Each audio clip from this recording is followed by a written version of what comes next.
What's up, guys? Orcas here, and today we got another video. Man, it's been a while since I've made one of these, but today we got another video. Today we got another Star Wars video. And yeah, I know, guys, I know.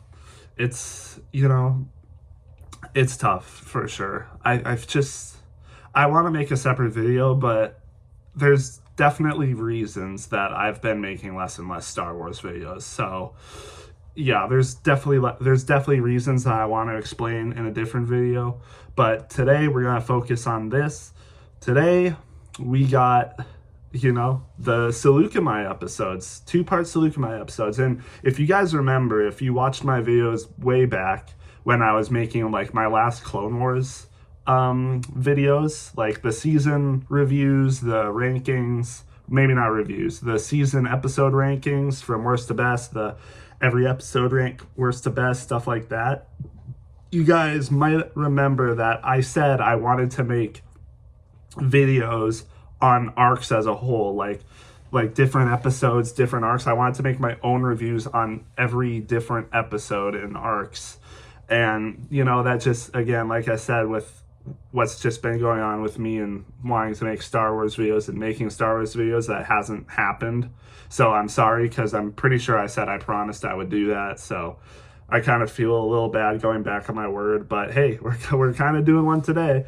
I'm not sure, how much ever more I'll make, but the reason I'm doing this is because, for my birthday, which was a couple weeks ago, I decided, I'd treat myself. I said I would watch some Clone Wars, and it had been a while since I watched some, Clone Wars episodes, and I didn't really want to go into like the bigger ones, like the Umbara arc, the Maul takes over Mandalore arc, those ones, because those are just the big ones, and I've seen those like millions of times. Maybe not millions, that's obviously exaggeration, but plenty of times. Like, those are the ones I've watched the most. And so I was like, I kind of want to watch an arc or a couple episodes that, I normally haven't watched, but that are really good. So that's what I did. And it brought me to the Saleucami episodes, the season 2 Saleucami episodes with General Grievous. So, it'd been a while since I watched them, and I couldn't remember what I thought about them. I knew that I thought they were like really good episodes, pretty decent episodes. And yeah, I gotta say, man, these two episodes are really good. I mean, if you remember my season 2 episode rankings and my every episode ranked video, you'll know that I had these episodes pretty high. They're both right around the 50 mark for every episode ranked. So like out of 133 episodes in the Clone Wars, these ones are actually ranked pretty high, 53 and like 48 or something like that. So pretty high, among the 50% best and past 50%. So yeah, they're really good. And yeah, both of them, I looked at what I ranked them, and yeah, they're both pretty high, both 8.6 and 8.8 respectively. So those are pretty high. 8.6 out of 10 and 8.8 out of 10. That is pretty high for season 2 episodes. And we know, season 2 is a step up from season 1, but in terms of like other seasons, it's not as good as some of the other ones, like season 3, season 4, season 6, season 5 even. So these ones definitely hold a lot of weight to season 2, and yeah, they are really good. So with that said, let's get into the summary of them. So we start off with season 2, episode 9, Grievous Intrigue. So finally we get another Grievous episode.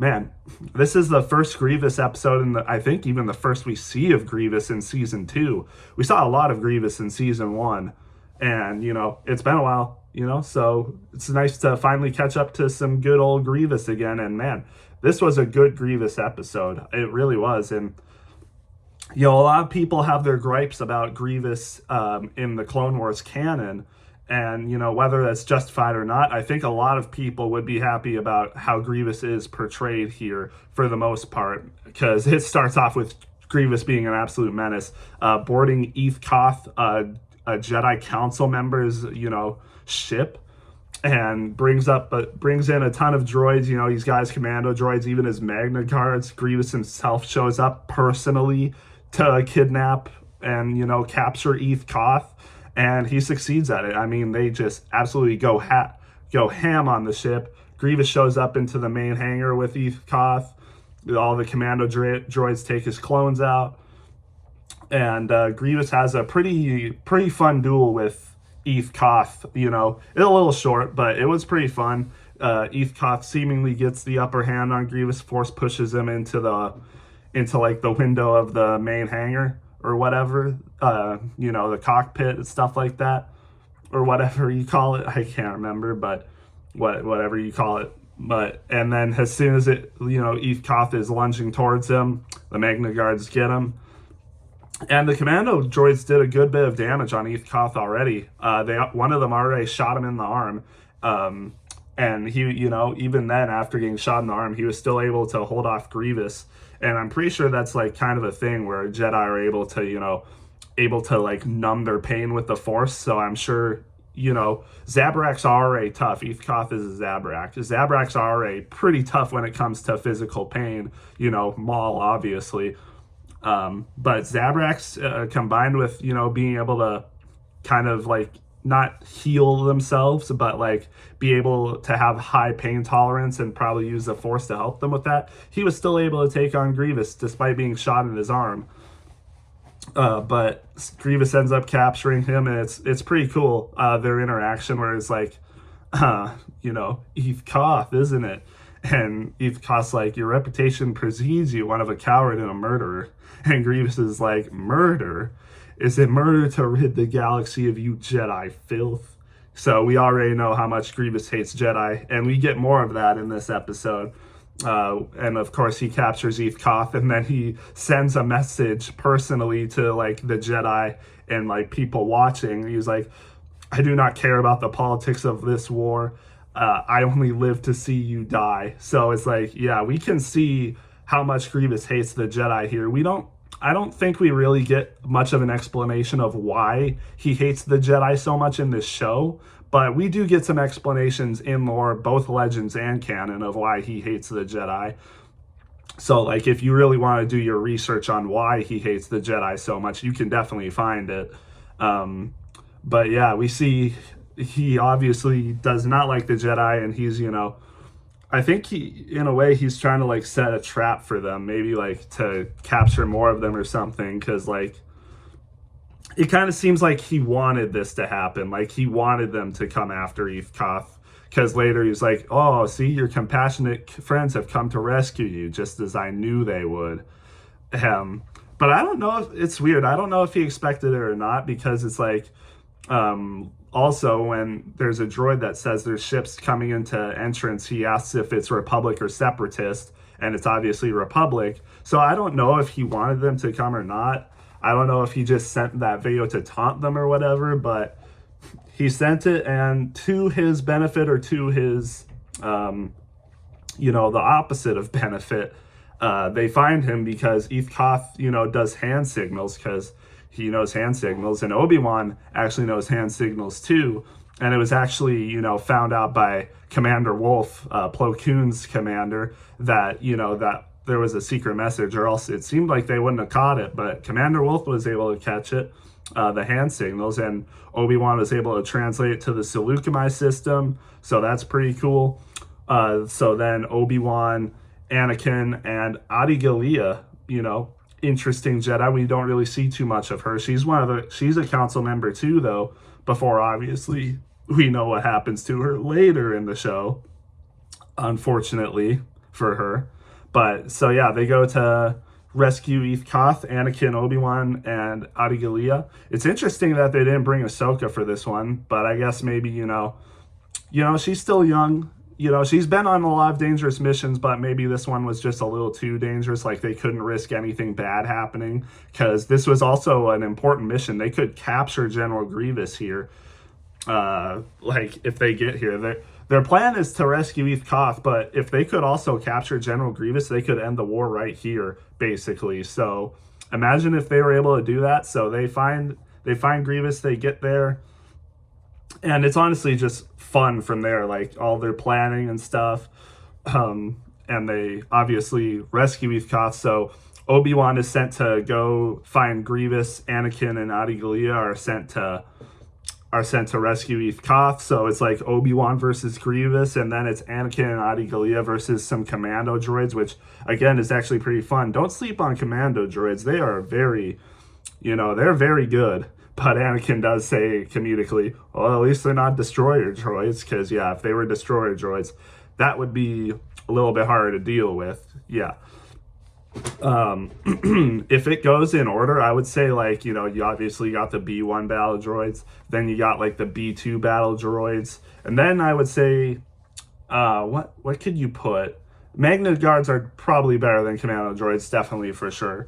So then you would probably go, for the main droids I'm talking here, because there's a lot of, you got spider droids and stuff like that. But like for the ones that like walk normally, I would go like B1, B2 super battle droids. Then you got commando droids, and then you have like destroyer droids and Magna Guards. So yeah, if the commando droids were Magna Guards or destroyer droids, it would definitely be a lot harder of a fight for Anakin and Adi Gallia, but still, the commando droids do hold their own weight. Like I said, they already shot Eth Koth's arm while he was fighting them, so they do a good job. I mean, I wonder if, Legends or canon, there's actually been commando droids that have killed a Jedi, because I wouldn't be surprised if there's been multiple Jedi that have died by commando droids. But yeah, they go to rescue Eth Koth. There's a tactical droid there as well, and he has a button to electrocute and torture Eth Koth, and,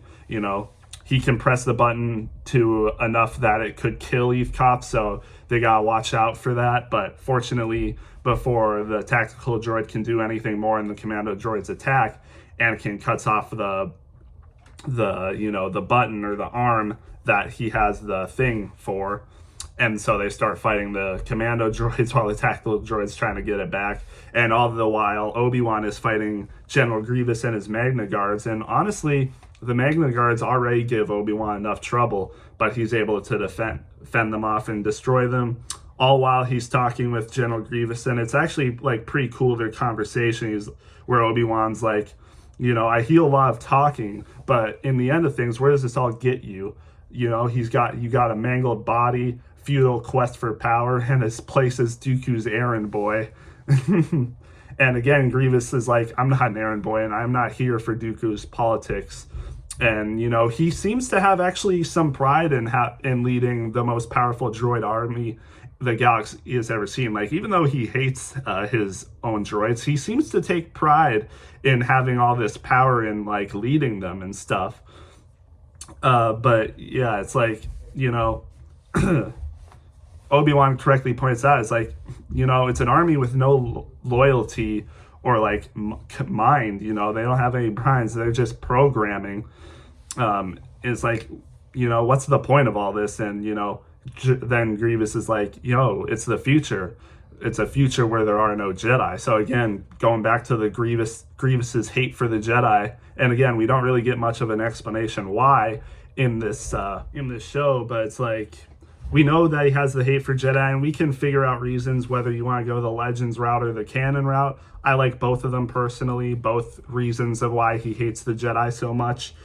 But yeah, we kind of see that, and Obi-Wan kind of gets the upper hand on him by force pushing one of the dead Magna Guards into him, and then Grievous is like, all right, I've had enough. I need to retreat here because I can't win right now. But originally, it's like, he does get a little bit of an upper hand where, Obi-Wan is like backed into a corner. He has to flip over Grievous, but then gets kicked as soon as he lands.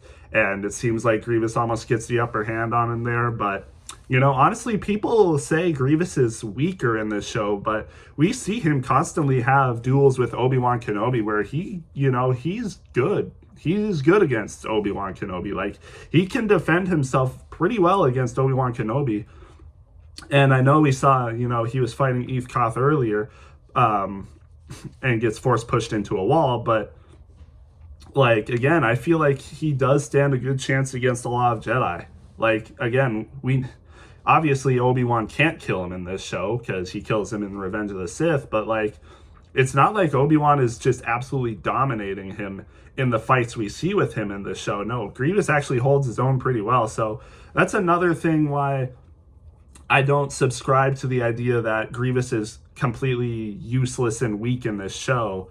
Because we see him have pretty good fights with Obi-Wan Kenobi in this show. And Obi-Wan, by the point of the Clone Wars, is already probably a top 5 Jedi in terms of power and skill in the Order. So, you know, I don't agree with it. And again, he's able to capture Jedi like this. He killed a Jedi Knight in season 1 that we see pretty easily, might I add. Granted, he kind of used a cheap blaster to kill him while they were in a saber lock, but still, like, the fact that Nadar couldn't have seen that coming, I mean, I think Grievous is powerful. And, you know, even before that in the season 10 episode, you know, he has like trophies of Jedi he's murdered, and Nadar points out there's so many, you know. So I don't subscribe to the idea that General Grievous is completely useless and weak in this show, because we see multiple times he can hold his own pretty well. So yeah, I don't agree with it. But meanwhile, that's happening. Anakin and Adi Gallia obviously take down all the commando droids, able to stop the tactical droid from pressing the button to kill Eve Koth, so they rescue him. And honestly, interesting enough, Anakin tells Adi Gallia to go after Grievous and he'll take Eve Koth back to the ship, which I find interesting because I feel like Anakin would have wanted to try to capture Grievous himself, but he's like so willing to take Eve Koth back to their ship instead of take Grievous. Like, he could have told Adi to take Eve Koth back to the ship and he could have tried to handle Grievous, but no. I think that was kind of weird, to be honest. And you know, I think this is an A-tier episode. It's really cool action. I love Grievous in this episode, but that's like one of my, I don't want to say it's like a big complaint, but it's interesting because I feel like Anakin would have wanted to take on Grievous there, because, you know, Anakin, he's all about the action. He's all about the fights. And he just was really too eager, in my opinion, to not take on Grievous there, which I feel like he would have wanted to. But it's kind of a nitpick, but again, I just feel like that's not what Anakin would do for the most part. But, you know, still, I think this was a pretty good episode. Grievous ends up getting away, of course, but when he's in his escape pod, he gets hit by some debris from the ship exploding, so he's not able to get away in space, and his escape ends up crashing on the planet Saleucami itself. So the next episode, they're obviously going to, you know, try to track down Grievous on Saleucami and capture him there. So that's what the next episode 10, The Deserter, gets to. So we'll get to that. We'll get to that actually now. But yeah, so the episode ends with Grievous getting away. Eve Koth is rescued though, and, you know, he's like, I would have gladly given my life if it meant bringing that monster to justice. And Anakin's obviously like, oh, at least we get to fight another day and you're still alive, so it's all good. And Obi-Wan is sent to track down Grievous on Saleucami, and hopefully he's able to do that. But I have spoilers, obviously, you know, we can't really capture Grievous in this show, although there is one time in the show they were able to capture Grievous, but that's in season 4, and that's just an interesting episode, to be honest, that I'll probably never talk about again. I mean, it's not a bad episode, but like, it's really not worth talking about in a different, you know, for its own video. But with that said, let's get to season 10 episode. Sorry, but dang it, and now I lost my thing. I have, if you guys didn't know, look at this. See how thick this is? I personally, I think I might have said this, but I personally wrote down things for every episode. I personally wrote down notes for every episode when I was watching it in completion. And yeah, I mean, you can tell there's a lot. And, you know, I used to write a lot more in the beginning, and then I kind of stopped writing as much when I, you know, got more into the show. Because, like, if you go to, like, season 7, I have way less written down than I did for, like, some season 1 episodes. So it's like, yeah. But anyways, getting back on track, going to episode 10, which is called The Deserter, it kind of takes a turn here. Like, one of the main plots is still trying to track down Grievous, but we also get some stuff with the 501st and the clones, which I thought was pretty cool. So Anakin obviously didn't come with to try to capture Grievous. It's only Obi-Wan, but Obi-Wan did end up, or I guess Anakin did end up sending some of his own men to the surface to assist with Obi-Wan and the 212th to track down Grievous, because we see obviously Rex there, we see we see Hardcase, we see Jesse, we see Kix. I said Rex, I'm pretty sure, but a lot of the 501st are there. Some main guys, like, and that's crazy. This is the first time I think we're getting introduced to Kix, Jesse, and Hardcase. So that's pretty cool, because we see them later in the show, obviously, in the Umbara arc and the Fives arc. So, you know, I thought that was pretty cool that, you know, and Hardcase definitely gets a lot more screen time in the Umbara arc. But yeah, I think it's pretty cool, and it's kind of a foreshadowing, because like when Rex gets injured, spoilers, I was gonna get to that, but when Rex gets injured, it's Jesse that takes over as kind of the leader of the people, and later Jesse is the one that gets promoted to ARC Trooper. So I don't know if that was intentional by them or not, but it's like Jesse was kind of always there, you know. Took over when Rex got injured. He was very big in the Umbara arc, and then he gets promoted to ARC Trooper in season 7. So yeah, Jesse's, you know, he's pretty important. He's one of the more important ones, and I think I ranked, when I did my top 10 clone rankings, I'm pretty sure I had him in the top 10. So yeah, he's a pretty nice. But yeah, so they're obviously Obi-Wan and them, Cody, are trying to track Grievous down. They use like a droid to try to track down. They're trying to, like, because Grievous is trying to leave, obviously. He's trying to get in a good escape pod to leave, because there's other escape pods that crashed. And there's not very many working, but they're trying to find one that is, and all the while the droids are like, they're like all dying and stuff. So it's kind of funny to see Grievous's interaction with the droids. It's like, you know, just last episode, Grievous was showing a little bit of pride in, like, I'm the most powerful leader of a droid army this galaxy has ever seen. Or I'm the leader of the most powerful droid army the galaxy has ever seen. But then later he's like killing his droids because they're talking back to him and being stupid. So it's kind of funny. But yeah. So we see that he's like one of the times is like, is your transmitter working or something? He's like, I don't know, I haven't used it yet. Just punches him. And then there's another one. He's like, how is your power so depleted? You wouldn't let us get on one of those creatures. Now, if you just let us charge down a bit, just cuts them down. Any more complaints? No. That's what I thought. Yeah. I mean, it's pretty obvious that Grievous, you know, he kind of hates his droids, but at the same time, you know, he doesn't show any care for them. It's kind of just his own pride of being the leader of a really powerful army, but he doesn't actually care about, you know, the droids and stuff like that he's leading. It's just, you know, kind of showing the strength and power that he has. Not really that he cares for them at all, or like has pride in his warriors. It's more pride in himself, obviously. But yeah, we see that they're obviously trying to track down Grievous. Obi-Wan's talking to Rex, he's telling him to like search the area for other escape pods and stuff like that, see if he can find Grievous, while they're doing some work to try to find Grievous. And when Rex and his men are trying to find Grievous, there's some commando droids that are posted up right in front of them where they're heading on their speeder bikes. And you know, they have a sniper.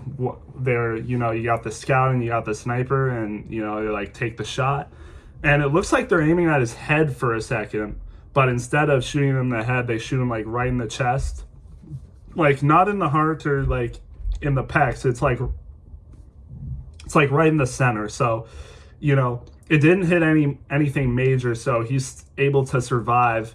But he has a lot of nerve damage, as Kix says later. But yeah, they have to, you know, he's out of commission, obviously. They put him on a stretcher, and they're trying to, you know, figure out what they do. And they see some domesticated animals, and they're like, oh, I think it's like Jesse. I'm pretty sure it's Jesse. He's like, I think we're on farmland. And you know, where there's a farm, there's usually a farmer. pretty obvious there, Jesse. Good job, Captain Obvious. But yeah, so they end up finding the farm. They're greeted by Sue, who's a Twi'lek. So that's pretty cool. And then we also see, that she has children, and the children's names are Shea and Jack, which Jack, we've already seen the name of. Jack is one of the clones in the first episode of the show that Yoda was with, the Coruscant Guard troopers. One of their names was Jack, and then you also had Reese and Thyre, which Thyre later became a lieutenant, I'm pretty sure. And I can't remember if it was Reese or Jack that Yoda ended up actually killing on Kashyyyk, because it was one of the two that ended up becoming a scout trooper and was with Yoda on Kashyyyk during Order 66 that Yoda ended up killing. So that's kind of sad. I think it was Jack, but I'm getting sidetracked. One of the kids' names is Jack. Sue, she has 2 children. We don't see a husband, though. So that's interesting. Maybe it's just her and the kids, but, I think that's kind of hard to believe. I feel like she would have had someone else working with her, but we don't see that yet. But she's like trying to get them away, but they're like, we have a medic, we just need a place to stay. And so she offers them shelter in like the barn area or something. So that's good. And, it's actually kind of cool because, we see how much praise Obi-Wan has for Rex when he's leaving. He's like, hey, Rex is a good man, always thinking on his feet and stuff like that. And Cody agrees. And you can hear when Jesse checks back in with Obi-Wan. He's like, "Where's Rex?" And he's like, and then he says he got injured. And you can tell Obi-Wan's like genuinely concerned for Captain Rex. And yeah, it's actually pretty cool. Rex is one of the good guys, But we see Rex is rested up, and he's trying to get back on the road, but Kix is like, no. When it comes to the health of the men in this army, I don't rank everyone. So he actually tells Rex what to do instead of Rex telling him what to do, because it's involving the health of the men. So yeah, I mean, hey, good play by Kix there. Able to stand up against Rex's own orders. Like, hey, this is a medical emergency, so you don't get to tell me what to do. I get to tell you what to do, and you need some rest. So yeah, that was pretty funny. That was pretty fun. But then later we see Rex is sleeping in the barn, and there's some figure coming to him. He reaches for his gun, but the person coming near him ends up taking it out. He's like, "What are you doing here?" And Rex immediately is able to tell that he's a clone, and Rex is like very shocked. He's like, "You're a clone," and yeah, it's pretty crazy. And Rex immediately is like, "You're a deserter, and I'm gonna turn you in." And his name is Cut LaQuain, obviously. And he's like, he tries to talk him out of it. He's like, "Oh, are you still gonna?" Or he's like, "Well, I feel like I'm just exercising my freedom to choose. Is that good enough? Or are you still gonna arrest me?" And Rex is like, "Do I have a choice?" And then the kids come in. They're all like playful and stuff like that. Rex sees it. And all that, and then Cut's like, "You look hungry. You need anything to eat?" And the kids are like, "Yeah, no, you're coming to eat with us," and stuff like that. And so Rex has dinner with them and stuff, and it's really cool to see this actually. Rex, really hard-hatted military captain. He's all by the book, all by the rules, stuff like that. So he's obviously kind of mad at Cut LaQuain for deserting the army, which I guess is an actual crime. Like, as a clone, you can't desert the army. Like, Cut LaQuain ended up just like running away from it all and didn't come back. So, he kind of just went AWOL, and didn't call back. They couldn't find him or anything, the Republic. And Cut LaQuain just ended up starting his own life as a farmer with, I guess, his wife and now children. So, I mean, it's pretty interesting, seeing a clone defect from the army like this and just start his own life. And Cut's like, I feel like I'm just exercising my freedoms, like I should be able to do this. I shouldn't be fighting in a war that made no sense to me, which is interesting because, clones were programmed for battle. They were programmed to be loyal. But it seems like Cut is kind of a little bit defective. And we kind of see that too, because when orders, well, I wonder, because this is a theory, because we obviously know that we see Cut Lawquane in the Bad Batch. Would Cut Lawquane execute Order 66 if he heard the order? Because Cut Lawquane assumedly never heard Order 66. So if he did, would he end up being brainwashed by the chip or not? Because he seems to know that something's different with the clones on Saleucami when we see him in the Bad Batch. So does he know about it? And if he does, how come he didn't get affected by it? It's interesting, but I wonder if Cut Lawquane is just truly defective. Like, the inhibitor chip in him malfunctioned or something. The way he was programmed, like, he doesn't seem loyal to the Republic, because he says he was stuck fighting in a war that made no sense to him, and he ran off and just started his own life. And he's very, independent. He's not loyal to them. He's like, he makes his own decisions. So it's like pretty interesting. And Rex is definitely one of those people that's, his programming is definitely in him to be loyal to the Republic and stuff like that, because he obviously sticks to his beliefs, but Cut Lawquane challenges his beliefs, and by the end of it, Rex is kind of changed by him. He still is loyal to the Republic, because later it's like Cut's like, you're welcome to stay, Rex. But Rex is like, this is your home. My home is elsewhere. And his home is the Republican to his brothers. But Cut Lawquane was just never like that. He doesn't, I assume he feels a little bit of brotherhood, but it's not enough for him to like where he wants to be stuck fighting in this war. And, he's probably a little bit traumatized because, his situation, all of his brothers died. They were picked off one by one. And so he just ran. He ran away. He didn't surrender. He didn't sacrifice himself.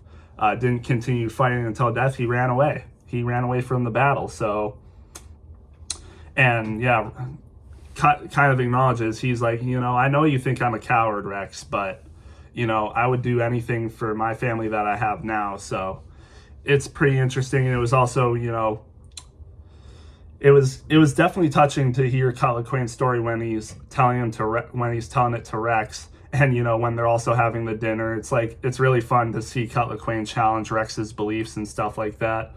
About like having names and stuff, where he's like, you have a name. Why do you think that is? And Rex is like, I think maybe it's, the Jedi's way of being able to identify us better. And Cut's like, I doubt the Kaminoans think that way.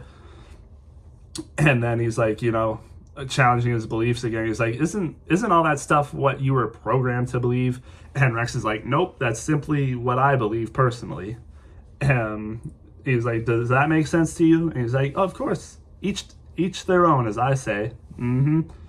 And Cut again is like, it means that you're able to believe whatever you want and live however you want. So yeah, I mean, it's pretty cool though. And later we see that, and then it ends up coming like a thing where Cut's like, there's his children, they're doing chores, and obviously they're done with their chores. He's like, yeah, you can go out and play. And they end up coming on to one of the crashed escape pods that has a ton of commando droids in it. Very unlucky, but lucky for them, they're all kind of damaged. They're kind of all damaged and kind of broken, probably low power as well. So they're not able to fight as effectively as they could be, because what happens later, if they were able to fight as effective as they normally could be, yeah, Rex and Cut would have been dead.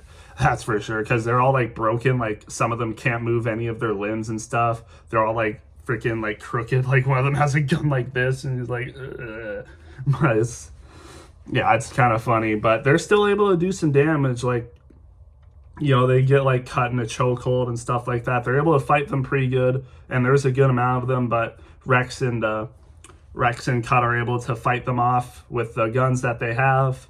So, and before that, Cut's like, I need you to be the last line of defense for my family. So it's like, we obviously see that, Cut, he's not a coward. Like, running away from the fight, leaving, some of his men and stuff like that, running away from a battle, not fighting till the end, yeah, I mean, it would be considered cowardly by a lot of other, soldiers and stuff like that. And, again, Cut acknowledges that.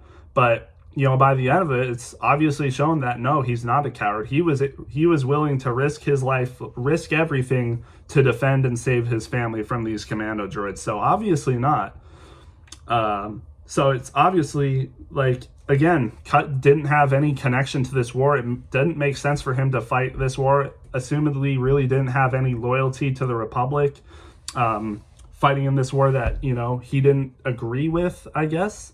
And, when it came to his brothers, I'm sure he had love for them, but it's like, it wasn't enough for him. Like, he didn't want to, die like this, and ended up leaving. But again, it's shown that he is not cowardly, because, and Rex acknowledges, is like, he says, you're still a deserter, but you're definitely not a coward. And by the end of it, Rex and them save themselves and the family. All the while, Obi-Wan's still trying to capture Grievous. That's kind of like, it's the main plot, but it kind of becomes a side plot, because definitely the stuff with Rex and Cut is a lot more interesting than this stuff. And of course, General Grievous ends up escaping again. Obi-Wan tries to stop him, but, there's a little battle that ensues. Pretty cool stuff, but again, Grievous is able to escape. He doesn't get on a escape pod, though. There's a different shuttle that two droids are driving or flying, and Grievous is able to, grapple onto it and escape with the grapple. And obviously that's a little disappointing, because they could have captured him there. Maybe if they brought more Jedi to help or something, they could have, but it's whatever.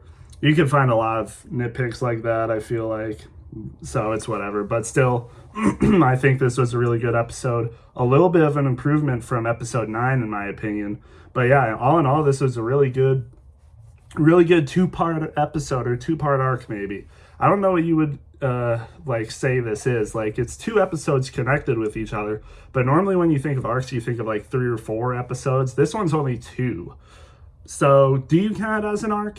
I think you could. I think you could definitely count it as an arc. So you know what? I will. And yeah, I would say it's one of the better arcs for sure. So pretty cool stuff there. Pretty cool stuff. It's definitely, again, some of the better episodes of season 2, and definitely stick out, I think. And I think it's honestly kind of forgotten. The Deserter is mentioned a lot when it comes to clone-centric episodes. And yeah, that makes sense, because again, Rex had a lot of focus in this episode, and his beliefs were challenged. Some of them were changed. Ends up not turning Cut in, because he's like, in my condition, I probably won't remember any of this. So Cut's able to keep his family, and later we see them in the Bad Batch. So I think that's pretty cool, and it shows that Rex kept in touch with them, because the Bad Batch were tipped about them because of Captain Rex. So again, pretty cool stuff, I think. So yeah, with that being said, though, that's the 2-part Saleucami arc. Let me know what you guys thought of this arc. Do you think it's a really good arc? One of the better ones in season 2? And are they some of your favorites? Because again, both of them are right around 50th for me, which is pretty good out of 133 episodes. So yeah, but with that being said, I'm gonna get this guys up for you. Happy Thanksgiving also. Today is Thanksgiving. So with that being said, we'll see you in the next one.